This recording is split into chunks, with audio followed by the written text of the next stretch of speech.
Right breaking చూస్తున్నాం. రేపటి నుండి పార్లమెంటు శీతాకాల సమావేశాలు ప్రారంభం కానున్నాయి.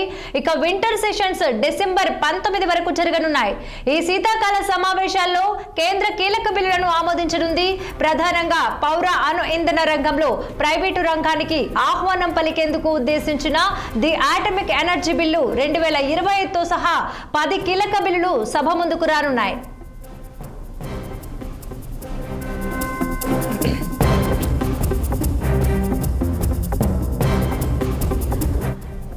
ఇక వీటిలో సెక్యూరిటీస్ మార్కెట్స్ కోడ్ బిల్లు 25, అలాగే జాతీయ రహదారుల సవరణ బిల్లు, ఆర్బిట్రేషన్ కాన్సిలియేషన్ సవరణ బిల్లు, అలాగే ఇన్సూరెన్స్ చట్ట సవరణ బిల్లు, ఇన్సాల్వెన్సీ దివాలా కోడ్ బిల్లు, అలాగే కార్పొరేట్ చట్ట bill, the higher education commission of India bill 2025, the Manipur goods and services tax bill 2025, Jan Vishwas నిబంధనల సవరణ బిల్లు ఉన్నాయి.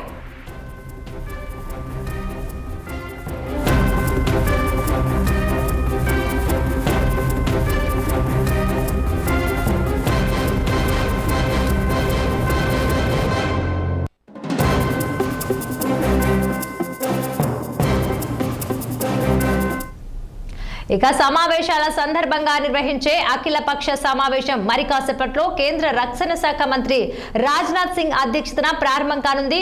ఇక పార్లమెంటు సమావేశాలు సజావుగా జరిగే విధంగా సహకరించాలని అఖిల పక్షాన్ని కేంద్రం కోరనుంది. సమావేశాల నేపథ్యంలో సభలో ప్రత్యర్థులను ఇరుకున పెట్టేందుకు అధికార విపక్షాలు ఇప్పటికే తమ వ్యూహాలను సిద్ధం చేసుకున్నాయి. ఈ క్రమంలో సమావేశాలు వాడివేడిగా కొనసాగే అవకాశాలు కనిపిస్తున్నాయి. ఇక ఈ అంశంపై మరింత సమాచారం అందించేందుకు మా senior correspondent Mahender Reddy phone line లో సిద్ధంగా ఉన్నారు.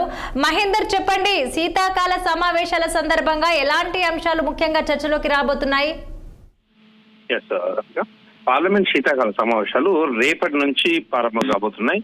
మరి ఈ సెషన్ లో ప్రత్యేకించి ఎన్నికల సంఘంపై ప్రతిపక్షాలు దాడిని అయితే తీవ్రతరం చేసే అవకాశం ఉన్నట్టుగా కూడా తెలుస్తుంది. మొదటి నుంచి కూడా కాంగ్రెస్ పార్టీ ఓట్ చోరీ అనేటట్టుగా ఇటు బీజేపీ పైన ఆరోపణలు ఇస్తుంది. మరి ఓటర్ల జాబితాల సవరణ ఇటు పశ్చిమ బెంగాల్లో నిర్వహిస్తున్నటువంటి ఈ సర్ను వ్యతిరేకిస్తున్న కాంగ్రెస్ ఇతర పక్షాలు కూడా తమ విమర్శనాస్త్రాలను ఉభయ సభలో కూడా ఎక్కుపెట్టేందుకైతే రంగం సిద్ధం చేసుకున్నట్టుగా కూడా తెలుస్తుంది. మరి శీతాకాల సమావేశాల నేపథ్యంలో నేడు ఈ ప్రభుత్వము అలాగే అఖిలపక్ష సమావేశం కూడా నిర్వహించింది. అయితే ఉదయం అంటే ఇప్పటికే 11 గంటలకు ఈ భేటీ అయితే ప్రారంభమైంది. మొత్తం ఈ భేటీ తర్వాత వ్యవహారాల మండలి అంటే బీఏసీ సమావేశాలు కూడా ఉంటాయి. వింటర్ సెషన్ కు తమ వ్యూహాలను ఖరారు చేసేందుకు ఇటు ఇండియా కూటమి తరఫున పలు పార్టీల ఫ్లోర్ లీడర్లతో సోమవారం ఉదయం రాజ్యసభలో ప్రతిపక్ష నేత మల్లికార్జున ఖర్గే కార్యాలయంలో మీటింగ్ అయితే జరగనుంది. సభలు సజావుగా సాగేందుకు అన్ని పక్షాల సహకారం కోసం ప్రభుత్వం అయితే అన్ని పార్టీలను కూడా అభ్యర్థిస్తుంది.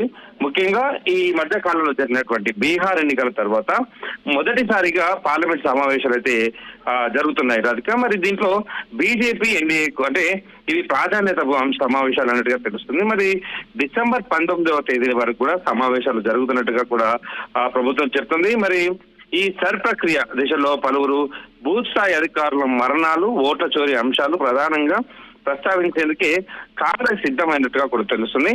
మరి సర్ ఒత్తిడితో కింది స్థాయి ఉద్యోగులు ఇప్పటికే చాలా మెంటల్ గా అంటే మానసికంగా వేధింపులకు గురై గుండెపోటులకు చనిపోతున్నారు అన్నట్టుగా కూడా ఈ ప్రతిపక్షాలు అయితే విమర్శిస్తున్నాయి. ఓటర్ల జాబితాల సవరణ సాధారణ విషయం అయితే కాగే ఎన్నికలకు ముందు జరిగే విస్తృత ప్రక్రియ అని కూడా ఏ దిశలో ఎటువంటి చర్యలు ఉంటాయా అనేటట్టుగా కూడా వారు చెప్తున్నారు. మరి నిజమైన ఓటర్ల పరిరక్షణ, నకిలీ ఓట్ల తొలగింపు వంటివి ప్రభుత్వం అయితే పదే పదే ప్రస్తావిస్తుంది. ప్రభుత్వానికి ఎంత చెప్పినా కూడా మరి ఒకవైపున సుప్రీంకోర్టు కూడా దీన్ని మేము కల్పించుకోలేము అనేటట్టుగా కూడా చెప్పిన నేపథ్యం.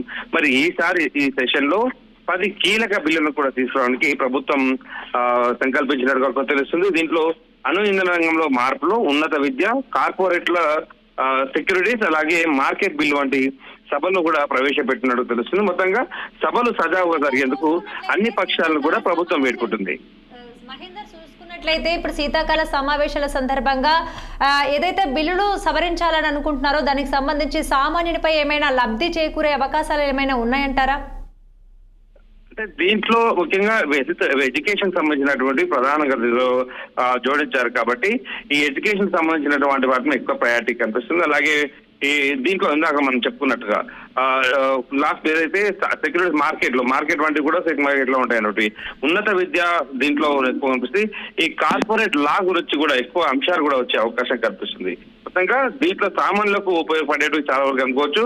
ముందుగా అణు ఇంధన రంగంలో కూడా మార్పులు తీసుకురావనున్నట్టు కూడా పెద్ద ఎత్తున వస్తుంది. మరి సో ఉన్నత విద్య, కార్పొరేట్ల, అన్ని విద్యలో సెక్యూరిటీ మార్కెట్ వంటివి దాంట్లో ఎక్కువగా వస్తున్న నేపథ్యంలో ఈ సామాన్లు కూడా ఉపయోగపడేటివి. దీంతో ఆధారపడిన ఇతర అంశాలతో కూడా ఇది ఒకవైపు ప్రజలకు ఉపయోగపడేటట్టుగా కూడా మనం భావించాల్సిన అవసరం అయితే ఖచ్చితంగా ఉంది. మొత్తానికి ఈ సమావేశాలు మాత్రం ప్రతి రోజు నిర్వహించాలన్నట్టుగా కూడా చెప్తున్న పరిస్థితి కనిపిస్తుంది.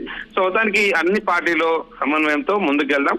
ఖచ్చితంగా ప్రజలకు ఉపయోగపడేలాగా ప్రతి క్షణం కూడా మనం ఇక్కడ వాడాలన్నట్టుగా కూడా ప్రభుత్వం చెప్తున్నది కనిపిస్తుంది. మరి ఇప్పటికే కొన్ని ప్రాజెక్టులను కూడా వేగవంతం చేసింది. అంటే దీంట్లో మాట్లాడడానికి కొన్ని ప్రాజెక్టుల గురించి కూడా మాట్లాడే అవకాశం అయితే కనిపిస్తుంది. జరిగిన కరువు కావచ్చు, సరే ఎలక్షన్ కావచ్చు, కరువు నిర్వహిస్తున్న తీరు కావచ్చు, బీహార్ ఎన్నికలు కావచ్చు, వీటన్నిటి అంశాలను అయితే ఖచ్చితంగా పార్లమెంట్ లో ప్రస్తావన వచ్చే అవకాశం కనిపిస్తుంది. Okay right, thanks for the updates Mahesh.